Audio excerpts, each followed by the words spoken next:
don't know if you all have noticed about this young man, but he is so composed and together. I love how he carries himself. But I need you to do me a favor. I need you to kind of like peel back a layer a little bit and just fan out a little bit. Like, what were you when you finally, and I know you're not a stranger to celebrities and athletes and everything, that the life that you have been blessed with, but it's LeBron James. I think like when it comes to like Beyonce and LeBron, I feel like they're celebrities, like the celebrities that celebrities get excited about. What did you feel like inside? Like, what was that?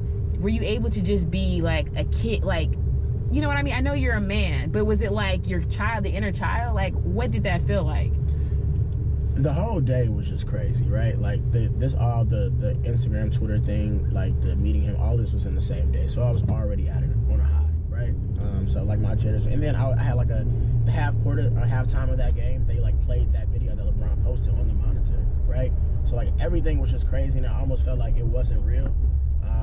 But they had me back, like I guess like backstage in the last 3 minutes before the game ended. So I was kind of like watching the time, waiting on the clock to, you know, count down, because I knew I was about to meet him at this point. That was crazy when he finally came around the corner and he was like, "Give me a second, McKinley," right? Like this man knew who I was, and he came back and had a conversation with me, and I didn't have to like, you know, it wasn't like an elevator pitch situation. He knew who I was because he already posted, and he was familiar with my story and familiar with what we were doing. So that was just crazy. You know, it was crazy in itself. So did I have a fanboy moment? Yes, but it wasn't like an athlete fanboy moment. It was like the greatest basketball player of all time is very familiar with McKinley. You know what I'm saying? And that was live. So I love it. Yeah. Thank you for that story. I appreciate that, and we appreciate you even more, LeBron, after hearing that, because that's awesome. I love that. So I want to, because I'm looking at our GPS, and I'm looking at our ETA, and I want to make sure that we get everything in before I drop you off, and we don't have a whole lot of time. Right. So I want to switch gears a little bit, and I want to do some rapid fire all-star questions for you, because again, there's people coming from out of town that maybe never been to Chicago before, and they need answers, McKinley. Okay? They need answers. So, are you ready? I'm ready. Are you a little nervous? Just a little bit? Are your palms a little sweaty? My palms are not sweaty. Okay. But you're ready. But I'm ready. Okay. So, first question.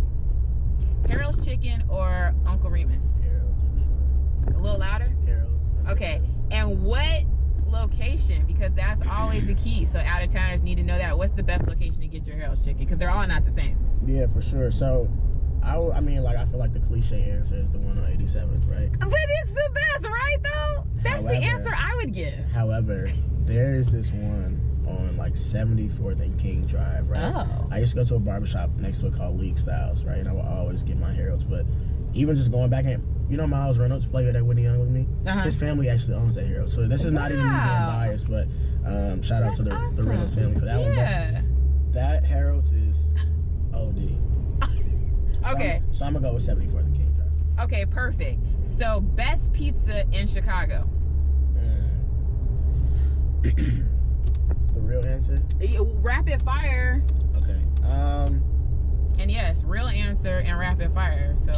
Yeah, I'm taking a long time, huh?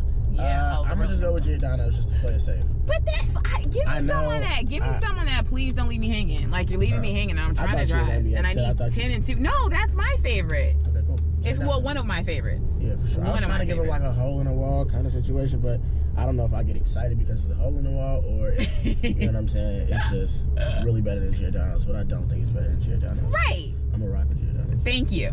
Okay, so for all the out-of-towners coming, which one would you pick?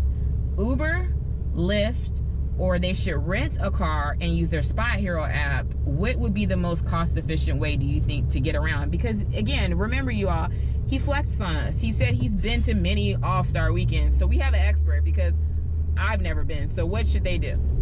Renting a car is probably my least, my least suggestion, my lowest suggestion, however you say it. This is what I would least recommend. Okay. So which one would you recommend? I'd probably say Uber. I don't have Lyft, right? So okay, Uber's fine. Uber, and then just like people be drinking, and, you know. Yeah. Being crazy all-star weekend. So. And drink responsibly. Be responsibly out here. Period. So I definitely would not recommend drive. that. And I don't think they'll be parking anywhere anyway. So you'll just be circling a block. Okay. So for anyone that, again, people coming actually in town, Spirit or Southwest, which one would you take? However you can get here, for real. I mean, I was in college not too long ago, and I took Spirit, Frontier, all of that stuff all the time. Just get here, right? Just get here. Just get here. Yeah, okay. All right. Okay. My last rapid fire question. If you could, and you have to, so because you kind of seem like you'd be the kind of be like, maybe try to get out of this answer. If you could hang out, and you have to hang out with one celebrity for the whole weekend, only one, a celebrity, who would you want to hang out with and why? Easy, Obama. Is he a celebrity or is he? He. I think we could say he's a celebrity. Yeah, I think Obama. Why Obama? I mean, he's a Chicago dude, right? But just smooth dude, like just his charisma. You know what I'm saying? The speech. He plays basketball. Yeah. Seems like a smooth dude. I want to get to know him. You know, that's on my. Have you never met him? I've never met him. Oh my goodness! What are you doing? I know, right? Like, look, get it together. Somebody gotta plug me. Oh my goodness. Well, we'll post this. We're gonna post this and tag him. Please. And then this is gonna be the way. And then you know what? I think when you guys are hanging out, I should probably be there to like capture all the special moments. You know what I mean? Like the three of us should just be like out in these streets. For sure. Okay, it makes sense. Well, I want to say this. I want to ask you this question. We got one more question because I actually pulled up to a spot, and I want to be respectful of his time. I have one question, and then we're gonna completely put a bow on all this.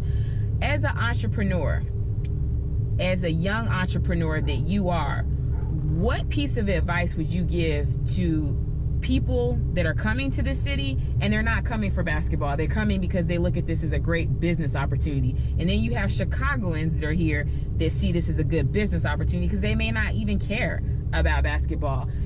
What would be one thing that you would focus on doing to try to make the most of what's probably going to be a crazy, crazy all-star weekend for those people?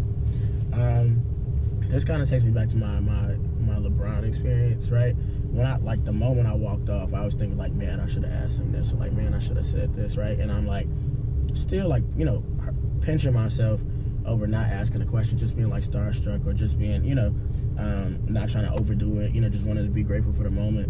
But ask them, right? Whatever question you have, whoever you want to connect with, like, speak up. You only get one shot. So I just say use your one shot wisely. The whole world is going to be in Chicago in February. Right? Everybody's going to be here. Yeah. You're bound to run into the right person. So just use that opportunity wisely. That's the best advice I can give. Don't bite your tongue. Whatever you feel like you're going to ask. And so for anyone that wants to get involved, something else that's super duper important, what do you have going on during that week that people can get involved in with your organization, or just in general? What do you know about that the public can get involved in? For sure. For that answer, I would encourage people to follow our Instagram page, right? Okay. Our Makes Instagram sense. page is Project Swish Chicago, you know, just for whatever marketing reasons, you know, okay. It's right for Makes sense. Us to, you know, keep everything, all the traffic going that way. Okay. So Instagram, Project Swish Chicago. My personal is McKinley Nelson. Whatever info you guys are looking for us personally, or me personally, or the foundation as a whole, for All-Star, you can find that info there. Okay. But definitely some opportunities for the public. Okay.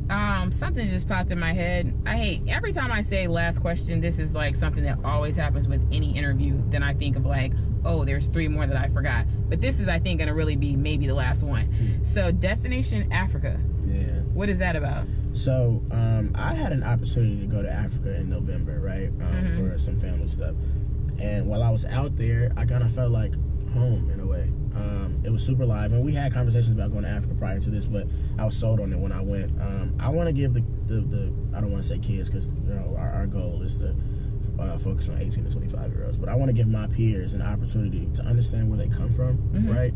But also see something different than the 4 corners that they see every weekend. My experience in Africa was like none other. And just to speak on the Destination Africa thing, our goal is to take 15 to 20 players, right? Of my 15 to 20 of my peers, right? Players in my foundation to Africa this summer. We're gonna get some help from the African side, I can't really, talk about our partners right now. I understand. But some African foundations and companies are going to host us on their end.